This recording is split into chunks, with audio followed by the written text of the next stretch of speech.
આજે ગુજરાતમાં ફરી એકવાર મોટી દુર્ઘટના ઘટી છે। આ દુર્ઘટના માનવ સર્જિત દુર્ઘટના છે।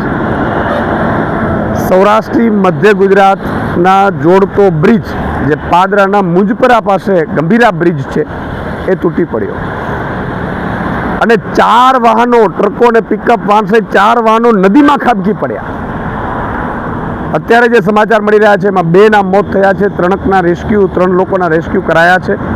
જેના મૃતકો છે એમને ભગવાન એમની આત્માને ભગવાન શાંતિ અર્પે અને ઘાયલોને તુરંત સ્વસ્થ થાય એવી મારી ભગવાનને પ્રાર્થના છે। પણ એક આમ આદમી પાર્ટીના એક સૈનિક તરીકે મારી એક સવાલ છે સરકારને, ભાજપના નેતાઓને। ટેક્સ જનતા ભરે, ટેક્સ જનતા એટલા માટે ભરે કે તમને એને વ્યવસ્થા આપો સુદૃઢ, અને વ્યવસ્થા આપવાને બહાને તમને નાણાં આપે અને એ નાણાં ભ્રષ્ટાચાર કરીને તમે ખાઈ જાઓ અને પાછા મરે પણ જનતા। આ જનતા ક્યાં સુધી આ ભાજપના ભ્રષ્ટાચારનો ભોગ બનતી રહેશે? આજે કોઈને ત્યાં બ્રિજ ઉપરથી નીકળવું કે બ્રિજ નીચેથી નીકળવું એ અસલામતી ફીલ થાય છે ભાજપના રાજમાં।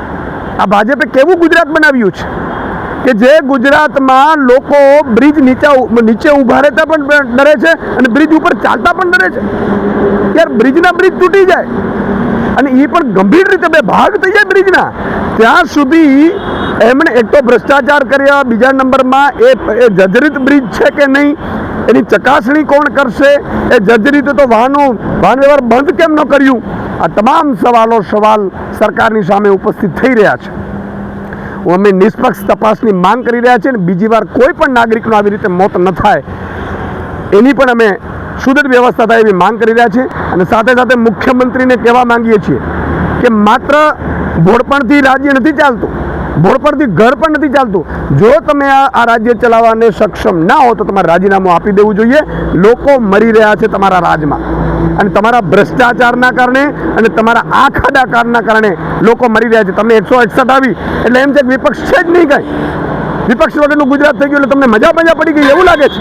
પણ આમ આદમી પાર્ટીનો એક સૈનિક આગામી સમયમાં આ મુદ્દા પણ રસ્તા ઉપર ઉઠાવશે।